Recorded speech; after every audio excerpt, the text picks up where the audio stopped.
ప్రస్తుతం real estate రంగం ఇప్పుడున్నటువంటి ఈ పరిస్థితుల్లో దీని భవిష్యత్తు ఎట్లా ఉండబోతుంది? ముందుగా విధాత ప్రేక్షకులకి నా నమస్కారాలు. అలాగే కోటిరెడ్డి గారికి ధన్యవాదములు. హైదరాబాద్లో రియల్ ఎస్టేట్ రంగం అనేది ఎప్పుడు ఫరెవర్గా ఫ్లారిష్ అవుతూనే ఉంది సార్. అయితే కొన్ని పర్టికులర్గా ఇవన్నీ ఈవెంట్స్ అంటారు. ఎలక్షన్స్ కానివ్వండి, లేకపోతే కౌంటింగ్ కానివ్వండి, లేకపోతే ఇంకేదైనా కరోనా లాంటి ఒక ఎఫెక్ట్ కానివ్వండి, లేకపోతే ఆంధ్రప్రదేశ్ ఇంకా తెలంగాణ విభజన కానివ్వండి, ఇలాంటి ఒక పర్టికులర్గా మేజర్ ఈవెంట్స్ జరిగినప్పుడు కొంతవరకు రీటైలర్స్లో చిన్న అనుమానం, సందిగ్ధత అనేది ఏర్పడుతుంది. కానీ ఇలాంటి టైంలో ఒక మంచి ఆపర్చునిటీ దొరుకుతుంది. వాళ్ళు ఈ ఆపర్చునిటీ ఎన్కాష్ చేసుకోగలిగితే అద్భుతంగా వాళ్ళకి ఇన్వెస్ట్మెంట్ పరంగా మంచి గ్రోత్ ఉంటుంది. అయితే మన హైదరాబాద్ గురించి చూసినట్టయితే గత 30 సంవత్సరాల చరిత్ర చూసినట్టయితే రియల్ ఎస్టేట్ చరిత్ర, అసలు హైదరాబాద్లో రియల్ ఎస్టేట్ పెరగడానికి గల కారణాలు ఏంటి అనేది మనం ముందుగా చూడాలి. ముందుగా చూసినట్టయితే దీని ఎకలాజికల్ కండిషన్స్, అంటే మన ఇదంతా డెక్కన్ ప్లాటూ. సో దానివల్ల మనకి ఎటువంటి ఉపద్రవాలు అనేవి జనరల్గా సునామీ కానివ్వండి, ఎర్త్క్వేక్స్ కానివ్వండి, ఇలాంటివి ఏవి రావు. సో దానివల్ల ఒక సేఫ్టీ అనేది ఉంటుంది. సిటీకి నలువైపులో కూడా ఎక్స్పెన్షన్ కావచ్చు అనేది కూడా ఉంటుంది. ఎక్సలెంట్. అది సెకండ్ పార్ట్ వస్తుంది. జాగ్రఫికల్ కండిషన్స్ అనేవి ఏవైతే ఉన్నాయో అవన్నీ పర్ఫెక్ట్ గా ఉండటం వల్ల మనకి సీజన్స్ అనేది పర్ఫెక్ట్ గా ఉంటుంది.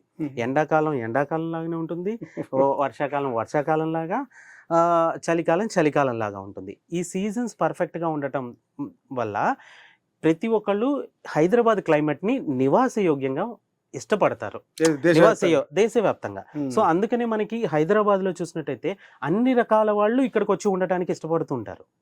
మినీ హైదరాబాద్, మినీ ఇండియా అనేది పేరు కూడా అందుకే. ఎందుకంటే అన్ని రాష్ట్రాల వాళ్ళు ఇక్కడికి వచ్చి ఉండటం.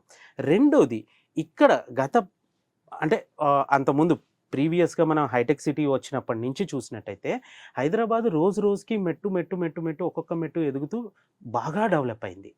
ఇప్పుడున్న డెవలప్మెంట్ ఎంత తారాస్థాయికి చేరింది అంటే ఇందులో భాగంగా ఎన్నో వేల మంది, లక్షల కుటుంబాలు వీటిపైన బతుకుతున్న ఈ నిర్మాణ రంగం పైన, రియల్ ఎస్టేట్ కావచ్చు, లేకపోతే అటు నలువైపులా వచ్చిన డెవలప్మెంట్ ఆధారంగా వచ్చిన కంపెనీలలో ఉద్యోగపరంగా ఉండటం వల్ల కావచ్చు.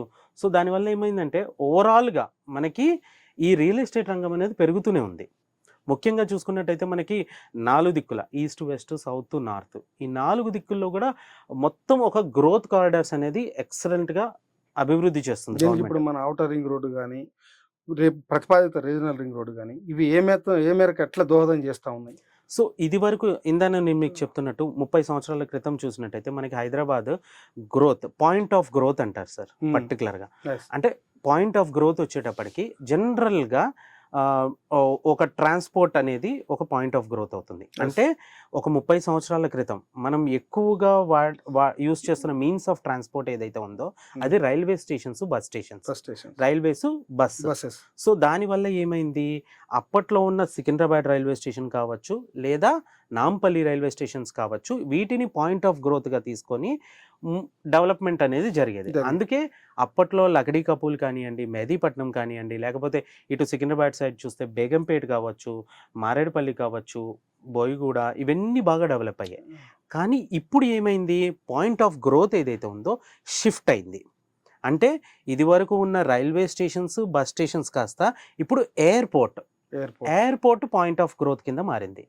ఈ ఎయిర్పోర్ట్ పాయింట్ ఆఫ్ గ్రోత్ కింద ఎప్పుడైతే మారిందో ఈ ఎయిర్పోర్ట్కి అనుసంధానంగా ఉన్న చిన్న చిన్న ప్లేసెస్ అన్నీ బాగా డెవలప్ అయ్యాయి. అట్లా మేజర్ ఏమేమి ప్లేసెస్ అట్లా డెవలప్ అయ్యాయి? ఎయిర్పోర్ట్కి చుట్టుపక్కల ఉన్న ఒక 30 నిమిషాల దూరంలో ఉన్న ప్రతి విలేజ్ కానివ్వండి, ప్రతి ప్లేస్ కానీ అసలు ఎక్స్ట్రాడినరీగా డెవలప్ అయ్యాయి సార్. ఫర్ ఎగ్జాంపుల్ చూసుకున్నట్టయితే మనకి కోకాపేట చూడండి. ఇది వరకు మన హైదరాబాద్ ఒక 30 కిలోమీటర్ల రేడియస్ లో ఉండేది అనుకుందాం. చిన్నది, మామూలుగా చిన్న హైదరాబాద్ ఉండేది. దాని చుట్టూ ఇన్నర్ రింగ్ రోడ్ వచ్చింది. ఇన్నర్ రింగ్ రోడ్ ని అధిగమిస్తూ ఔటర్ రింగ్ రోడ్ వచ్చింది. అప్పుడు ఏమైంది, inner ring road, outer ring road మధ్యలో ఉన్నది మొత్తం గ్రోత్ కారిడార్ అయింది. గ్రోత్ కారిడార్ కానీ, ఇన్వెస్ట్మెంట్ కారిడార్ కానీ. అయితే ఇప్పుడు ఏమైంది, ఈ ఓఆర్ఆర్ ఇంకా రీజనల్ రింగ్ రోడ్ ఈ మధ్య ఉన్నది మొత్తం గ్రోత్ క్లస్టర్స్ ని ఏర్పాటు చేసి మరింత డెవలప్మెంట్ ని చేయాలనేది మన ప్రెజెంట్ ఉన్న గవర్నమెంట్ ఆలోచన.